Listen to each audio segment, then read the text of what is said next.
We live in the age of information, and one of the crucial questions concerning humanity is the way in which you respond to the information that surrounds us. And there are different multiple reports which have been cited by various agencies and the global academic communities with respect to the way in which the fake information has become a crucial problem or one of the major problems to deal with in the future. And to do that, we have some organizations, we have some key individuals who have played a key role in terms of making us understand how we can process, access, and analyze and interpret the information that we see around us. Today, we have with us Pratik Sinha, one of the key founders of Alt News, the biggest fact-checking platform in India. I welcome you, sir, for this particular talk and conversation. Thank you. So we could start with something very basic. What is fake news? Actually, we don't use the phrase fake news at all inside Alt News. Because there's no nuance in terms of fake news. Information can have varying degrees of truth or untruth. There's no nuance in that word. And plus, the phrase fake news refers to news, whereas we are surrounded by a lot of information which need not be news, but it is still true or false. So we like to use the phrase misinformation and disinformation. What exactly is fake information? How do we define fake news? So there is a debate and discussion with respect to fake news. What entails fake news? Is it something which is a very recent phenomena that has emerged with respect to the digital technology, or is it something which has happened in the past? So we can go into the question of what is fake news, how do we understand fake news in the context of digitalization of the society, and was there something in the past which was like fake news? How is it different from propaganda, misinformation, and disinformation? So there are many categories that we are trying to delve into, and if you can possibly give me a kind of an elaboration of how we can make it easier for the audiences to understand what fake news is, what is the appropriate term that we can possibly use to delve into this particular question or the problem that we are confronting with respect to disinformation and the work that we are trying to do in the present times. Right. So as I was saying that we use the phrase misinformation or disinformation, and then we categorize information into different things. There are, false information, misleading information, trying to give the audience a sense of when we are talking about a particular piece of information, what is that, what is the degree of authenticity or inauthenticity of that piece of information. So essentially, when you talk about disinformation, disinformation is information that one shares knowing that it is false information, knowing that it is not completely true information, and knowing that they share that information. Misinformation is information that that people share without knowing that it is true or false. It's a very polarized society that we live in, and that polarization, what it does is that a lot of us are believing things because we have a certain bias.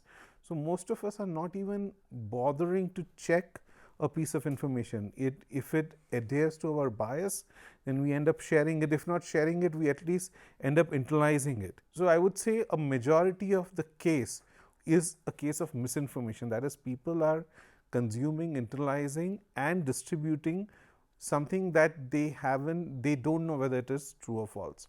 That is a big chunk. The much smaller chunk is the people who are creating disinformation. That is, people sitting in political parties, people sitting in corporate organizations, people sitting in pharma organizations, people sitting in someone who's running a homeopathy unit, someone who's running a Ayurveda unit. They are the ones who know many things to be false and yet choose to share it and ensure that it goes viral. So those are the people who are creating disinformation. So there are two broad sort of areas. Sure. Is it something which has emerged only in the recent past, or do we have history of information and disinformation before the digital technology as well? We've had a long history of disinformation, misinformation, disinformation. For example, when I was a kid, I remember this whole Ganesh drinking milk controversy. This was probably in the mid to late 90s, where suddenly the whole country was going to Ganesh temples and trying to give milk to Ganesh, because it was claimed that Ganesh is drinking milk. And then it eventually turned out to be that it was a surface tension issue, that because there's so much surface tension, it felt like that Ganesh is drinking milk. Now that is the sort of in my living memory, that is the earliest case of such widespread disinformation that I remember, of the sort of the social media kind of disinformation. The difference between now and then is that as a child you have one memory of one such case. Today it is happening every day. Today a similar kind of misinformation and most of the disinformation / misinformation that is going viral is far more harmful. That particular was amusing, did not do harm to anyone. A statue drinking milk doesn't cause bodily harm to anyone. But today many pieces of such misinformation are going viral every day across the world. And when it comes to India, you put out a piece of information from Kashmir to Kanyakumari, it's gone in seconds. So what is different now is that even though there is a history of the world witnessing all kinds of misinformation, disinformation, what is different now is the acceleration that it gets in the age of Facebook, Google, YouTube, Instagram, that it gets amplified to a degree that people across the world can find a particular piece of information within hours. And that kind of acceleration was never there. And that is why today we are here talking about the issue and acknowledging that while people who creating disinformation for especially for political purposes was always there, but today there is another factor to that formula, which is the platform, and what role platform is playing and how it has enabled the creation of misinformation, disinformation, because it also helps the platforms make more money. All right, thank you so much for that response. Is it something peculiar about India which makes it the hotbed of misinformation and disinformation? Because if we look at the rankings of India in the Global Risk Report, there they put India at the top of the risk, the manifestation of disinformation and misinformation. So how do you look at India uniquely as some place where disinformation and misinformation is possibly going to happen as compared to other regions in the world? Firstly, I don't necessarily look at India uniquely. I do think that India has a huge case of misinformation, but we have seen other countries which have a lot of misinformation. For example, US itself, where people stormed the US Capitol because they thought that the election was stolen, and it is equivalent of storming the Indian Parliament, where there is huge amount of vaccine misinformation, where there's another kind of misinformation industry that is going on in the US. We have seen Myanmar, where a genocide happened on the back of misinformation and hate speech that was put out in an organized way on Facebook by the army, and which was against the Rohingyas. And we have seen an entire genocide happening. We have seen thousands of people dying. We have seen what is happening in the present Israel-Palestine war, where there's so much misinformation against the Palestinians. We have seen so I can keep going on. We have seen riots in Sri Lanka, all of that. So in terms of misinformation, this is a global phenomenon, and the world is feeling it. People are dying. People are losing lives. Even India seems like to be on the top because we have a huge population. Anything we do is on the top.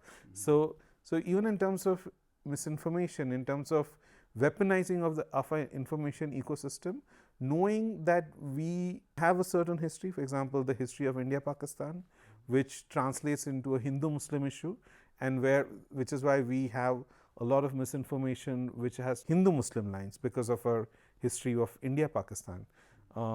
We know that we are still not literate country. The data rates have gone down since Geo came into picture. Then people have started consuming videos. This is starting 2016, and so now everybody is consuming information in visual form. Earlier, before, till up to 2015, it was very expensive to consume so much video.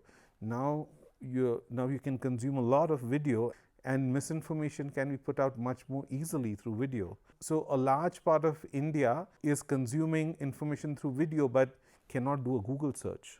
So they will be able to see a video which claims something, but they do not have the skills to be able to do even a Google search. So from that point of view, India is in a very unique state because of low literacy rates, because of extremely cheap data connections, because of our divisive history. We have had two partitions. We have had the India-Pakistan partition, and then we have had the Bangladesh war. So which creates the partitions itself. The trauma lasts for decades and decades. So, and of course, we have also been a colony, which has its own trauma. So our history, our present positioning in terms of a developing country with low literacy rate, all of this makes us very, very vulnerable to misinformation. All right. So there is a debate related to internet, that internet has democratized the voices, that there are more people who are coming on the platforms and they're able to express themselves in a way which was not possible when the traditional media conglomerates or it was maintaining the hegemony or the domination over the content that gets distributed in the society. So on one side, there is a democratization debate or discussion with respect to the internet and what it has done. On the second side, there is a cons to it.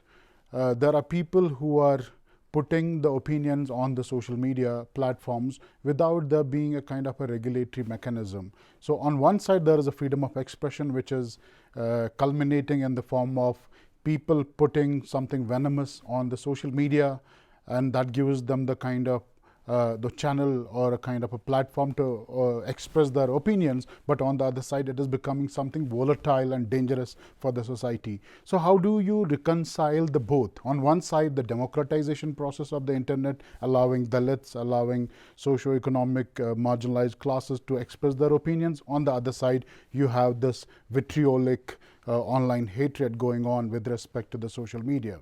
So I would draw an analogy of how the vehicle industry in this country has developed.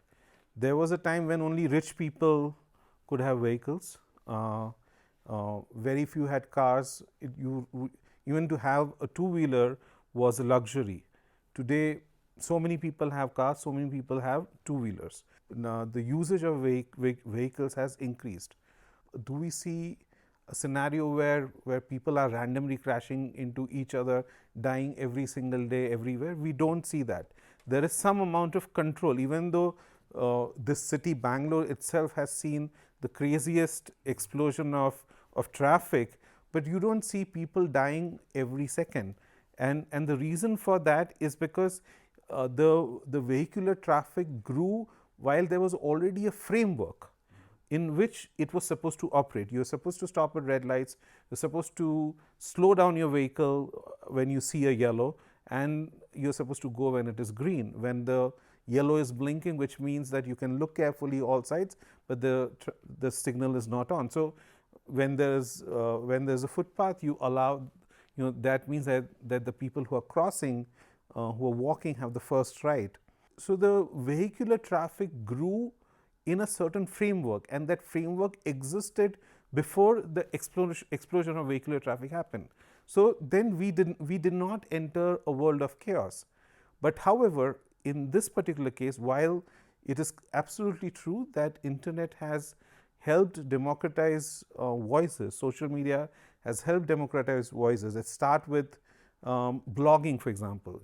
That is, I remember blogging as the first thing which actually took away the power from the media, which was very highly controlled, and that is when people started expressing their views online.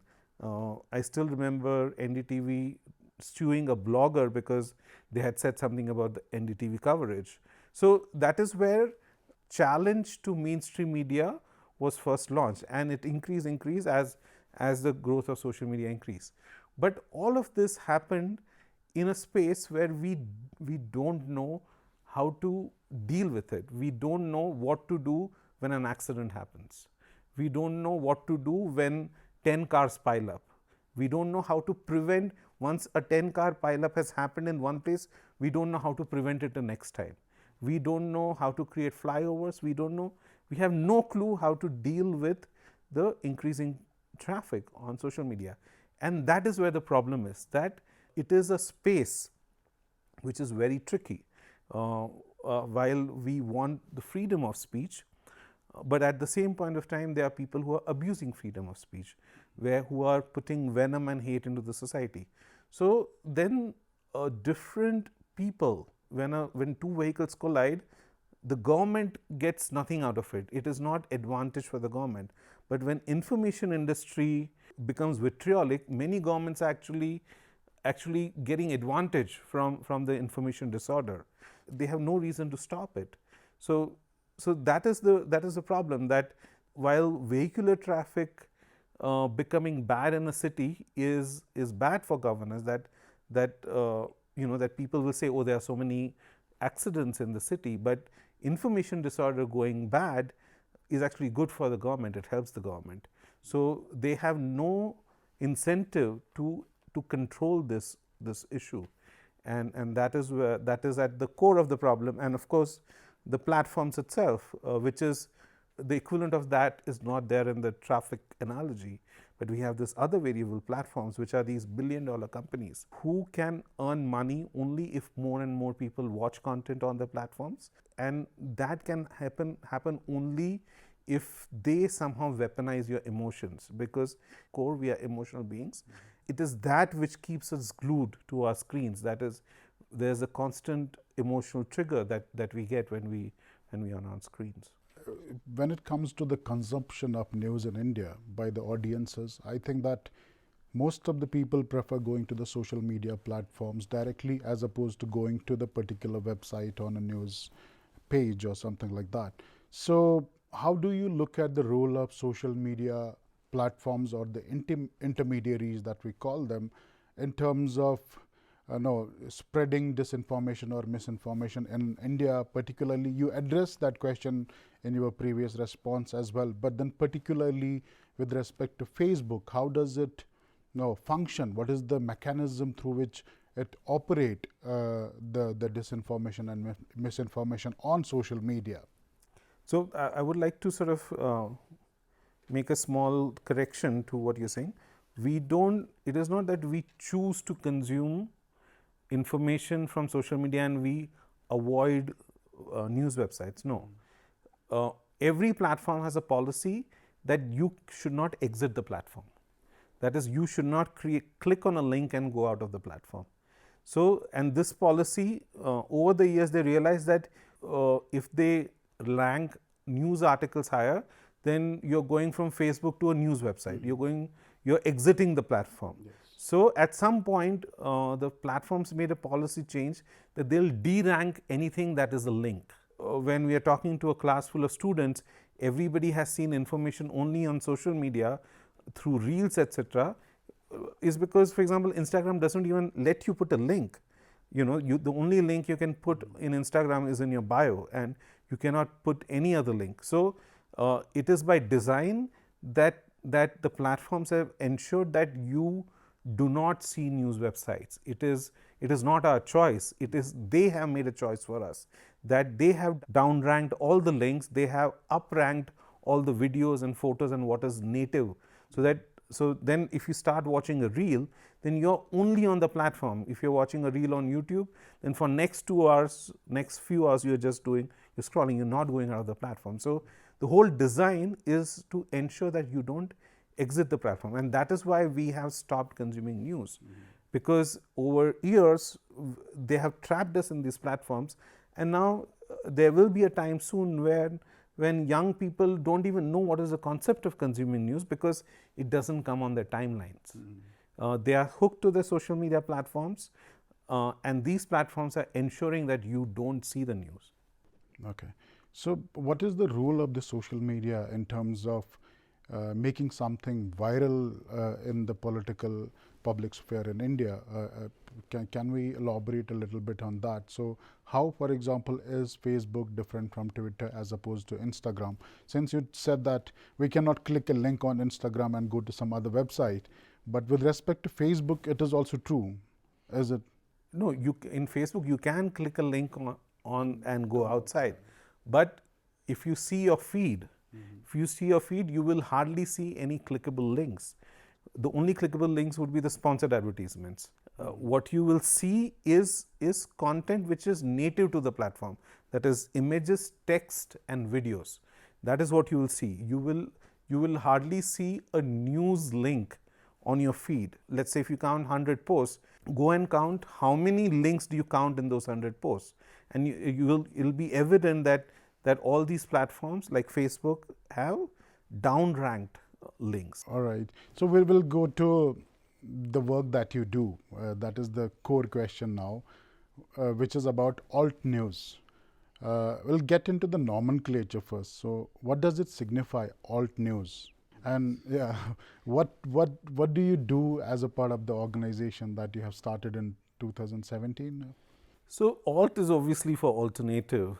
In the US context, it has a very different meaning. It means alt right. Exactly. But I felt that alternative is a very strong word, and that there has to be an alternative to what is mainstream. The idea of alt news is that mainstream media was failing to do was its job, whether it is, and it continues to fail to do what is its primary job, that is to do journalism with some degree of honesty, and that there was a need for alternative to mainstream media, and that is where the name alt news comes into picture. Okay. Yeah. So, what is alt news all about? What do we need to know about alt news? So, alt news, we started off as a information verification platform, as a fact-checking outlet. But over time, at present, we do multiple things. We look at misinformation on social media and in mainstream media. We are a media watchdog. We look at media very closely. We try to see what narratives they are trying to set, what is that they don't want to talk about, what are they talking about, where is the stress on, what are they avoiding talking about. We document hate speech. The last 4-5 years has seen an enormous increase in hate speech, because every single day India is becoming a more polarized country, and therefore it is easier to put out hate speech. We have also put out so much misinformation against the minority communities that we have villainized the minority communities. Once you villainize a certain community, then which makes them lesser than others, then it is easy to put out hate speech against them. As a society, we are at a point where the minority communities have been villainized so much that politicians are now using hate speech in their in their speeches, and it goes, people are okay with that. There's a lot of hate music that is being played, so then we document all of that. We look at platform accountability. We look at what the likes of Facebook, YouTube, Instagram, Twitter, what are they doing, what are they not doing. Mostly we look at what are they not doing and what they ought to do. And the last thing that we do is we talk about digital literacy, we do workshops and all of that. So mostly 4 things. What about the tools that you use in terms of tracking the virality of a particular news which is being circulated in the society? So I was going through the website, I looked at the crowd tangle, or there was the tweet deck. So Facebook has closed CrowdTangle, yes, and TweetDeck is now, even if it exists, it's only a paid app. Virality, what is virality? How many people are talking about a specific issue, right? If there is an image which says that after 1962 war, Jawaharlal Nehru was almost lynched by a crowd. Okay, there's an image which goes viral every year. Now you take the keywords from that and you search for it on different platforms, and you see how many people are sharing it. So that is how you gauge virality. In alt news, we are not using a bunch of tools, because when I'm invited to teach, then everybody is asking, okay, what tools should we use? What tools should we use? But the reality is that within all these, we are not using many tools. We are just using simple tactics or strategies to how to look at information. So, for example, we have a case, we have one information circulating in the society, which is about that UNESCO has declared Prime Minister Modi as the best Prime Minister in the world. Now, Alt News wants to get into it and wants to verify the authenticity of the news. I want to know a bit of methodology which is involved. What are the steps that will require me to actually check the accuracy of this particular news? Alt news would typically take up stories which have a higher degree of causing harm to the society in general. This does not necessarily will cause harm to the society, but let's say if we had to take up the story, then the claim is saying that UNESCO has declared so. So then we will first look at the UNESCO website. We will do a keyword search that has UNESCO said something like that. So we will go to Google. We will say UNESCO PM Modi best Prime Minister space site colon UNESCO.org or whatever that website is. Next, so if we don't find anything, then we will try to find the local UNESCO representative, and we will call that person and we'll get a statement from them. Now, in case of sensitive stories, where this one is not a sensitive story, but in case of politicized stories, then often people do not want to be quoted on record. So in that case, we will be like, we will be okay with an anonymous quote. If it is a story which has to do where there's involvement of police, then we often take the police quote. But we will only publish the police quote when there is more circumstantial evidence, where there are other people who are verifying the police story. Information feel authentic. So it is also a matter of a sense that, okay, now I have enough information that I can write a story. And yeah, that is the general process. If it is a video or an image, then we will do a reverse video search. We will take a screenshot from the video. We will put it on reverse search engines like Google Lens, Yandex, etc. We'll try to find the origin of the video. Let's say the video is from Rampur in Uttar Pradesh. Then we will try to see, is there a billboard that like we can see in the video, where we can say that, oh, this is in this particular area of Rampur, and that particular police station needs to be called. So we will look at clues. Let's say a video is being claimed from Bengal, but people are speaking in Telugu. Then we are like, okay, no, this can't possibly from. So we look at different cues, different little things to geolocate the video or the image, and then we try and answer. So then we have answered the question, which is where. Then we answer the question when. When did this video or photo happen? And then once we answered the questions where and when, then we try and answer the question what happened. So when, where, and what. What are the recurrent themes you could say that you identify? Which are the main sources which can be cited for the spread of the fake news or the misinformation, disinformation in India? Recurrent themes in the sense, the key themes, if there are any. I think the largest chunk of misinformation is against the minorities. That has been the largest chunk of misinformation that we have seen, which happens 24/7, 365 days. It doesn't matter whether there's an election or there's no election. The other theme is pre-election and post-election disinformation. So there is a bunch of pre-election disinformation and there's a bunch of post-election disinformation. Information has been weaponized is because disinformation helps you in setting narratives and in trying to mold narratives, and which is where the political parties and the media are also involved. So anytime there is an issue which is widely discussed in the news, then there is always disinformation around it, whether it is recently the Arjikar issue or the Bahraich issue which we are seeing now, or before that, the Tablighi Jamaat issue. All of these issues which are hugely discussed in news are very often completely molded out of shape through disinformation.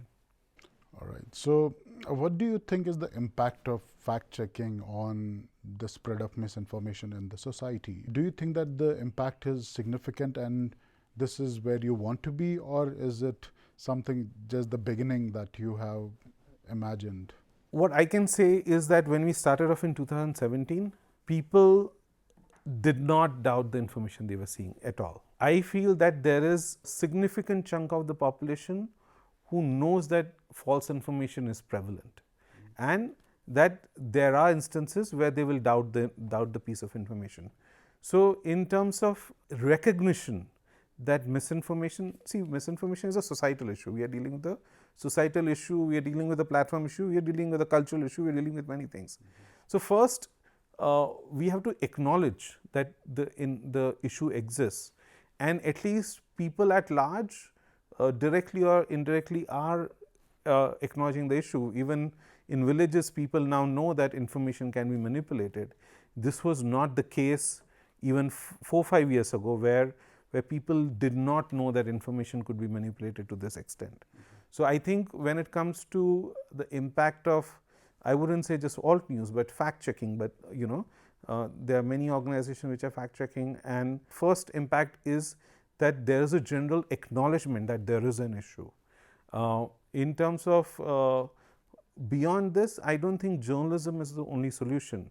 Journalism is only part of the solution. The role journalism plays is exactly that, that is to raise awareness around an issue. So let's say if there is an area where people are suddenly stopping, not taking vaccines, okay, they are saying that, oh, we are not going to take the polio vaccine.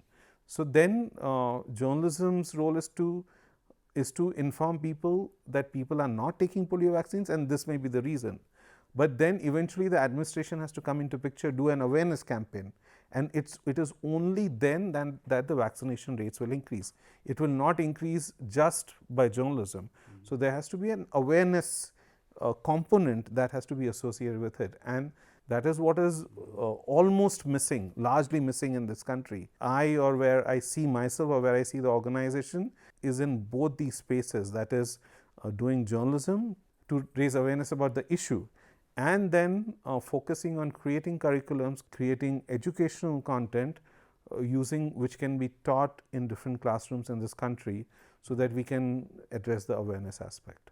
With respect to the curriculum, and there are so many debates which are taking place in the country as of now, and also in the world, with respect to the concept of media literacy, that media literacy has to be integrated with the curriculum, and it has to be taught in the school level, and then the students really need to know what they are consuming, and this is something very significant, and it has been cited as one of the crucial indicators or parameters through which we can possibly curb misinformation, disinformation. But how do you look at the family? How do we deal with the question of family becomes the major source of information? So what I see in India basically is that through our family, we get most of our information related to our belief system and political ideology and cultural beliefs, and then the schooling system and the colleges basically try to critically engage us and try to deconstruct us in what we learn from the families. So how do we address the question of the media literacy in the context of a family? Firstly, what I would want to say is, again, I want to remind that this is a societal issue. It is not that we will have all the answers to a question. You, at least the way I have learnt about dealing with problems is that break them down into smaller problems, deal with one problem, then you'll figure out what the next problem is. What is the next problem? You don't figure out solutions in one go. But having said that, let's say if the younger folks in the family figure out how to deal with the world of information, they can definitely influence the conversation, which they are not able to. You need a certain amount of confidence in what you know. It is not that the younger folks and families are not influencing conversations. They do influence conversations. That is when they are able to come with a certain merit to their conversation. And if we teach younger people how to look at information critically, I am quite certain that the conversation with the family will be influenced. Will it solve the issue? I don't know. But at least it is a first step. And once we take that first step, then we figure out what could be the second step. But the problem is that we have not even taken a micro step towards that direction. Wonderful. So we have, as a part of our university, four schools, major schools in our university. One is the business school, one is the law school, then we have engineering school, then we have School of Liberal Arts. So how significant and important is for us to basically to introduce media literacy at all the levels, which is not only relevant for the liberal arts student, or is it also something which has to be taught to the engineering students? So is there a more need there with respect to teaching the engineering students about the idea of media literacy? I think engineers need to be taught more, right? Yeah. You know, I'm an engineer, and engineers get holed up in one cubicle, and they have no clue about the world. They don't know why they are creating a solution, who they are creating a solution for. They just know a boss who comes and says, do this. Yes. Why they're doing this, they don't know. So if at all anyone needs to know more about information literacy, then it is the engineers. Yes. Firstly, I would like to say that. But That's a great point. Yeah, I agree with that. actually, information literacy is a life skill. It is as important as knowing how to do 2 plus 2, as knowing how to swim, as knowing how to cycle. It is a life skill. And life skills should ideally be taught at a younger age. I'm not saying don't teach at the university, but I'm saying teach it at a younger age, because when you're coming to the university, you're already in the frame of mind that, oh, I want to get a job. At that point of time, you're not interested in learning a life skill. You're interested in learning a skill which will get you a job. There's no way you can make a case that, oh, you learn how to fact check and that is how you'll get a job, unless corporates put that in there, but which is never going to happen. So what I'm trying to say is that there's a much better case of teaching how to look at information at a school level, where we are anyway, the school is for teaching life skills, and this is a life skill. Every department, whether it's engineering, whether it's liberal arts, whether it's journalism, whether it's medical science, we have seen so much disinformation during COVID coming from doctors. We were fed so many drugs which none of the other countries were not feeding. You know, whether it is remdesivir or this or that, you know, people were spending lakhs on injections. It had become a free-for-all thing, you know, where the pharma industry made a lot of money, and it indirectly poses a problem for modern medicine, that people lose their belief in modern medicine, and then they go for other things which do more harm than good. So I believe that information literacy, how to look at information, how to exist in this world of information, is a life skill and should be learned by everyone at every stage of their lives. Do you think that the government is doing enough to contain misinformation in our society? Government is actually encouraging it. Not only is not doing anything, it is encouraging it. It is benefiting from it. It is creating. It has through different means. It has created a media infrastructure which is extremely partisan, which adds to the misinformation. But there's also one-sided information, where there's not covering of important issues. So, for example, how many people covered the Hindenburg issue? You know, how many people, when the Tablighi Jamaat issue was happening during COVID, there was also the issue of people, workers walking back to their homes. The issue of worker walking back to their homes was barely covered. Everybody focused on the Tablighi Jamaat issue. So what is being not shown, what is being shown, all of this is a problem, and government is at the center of it.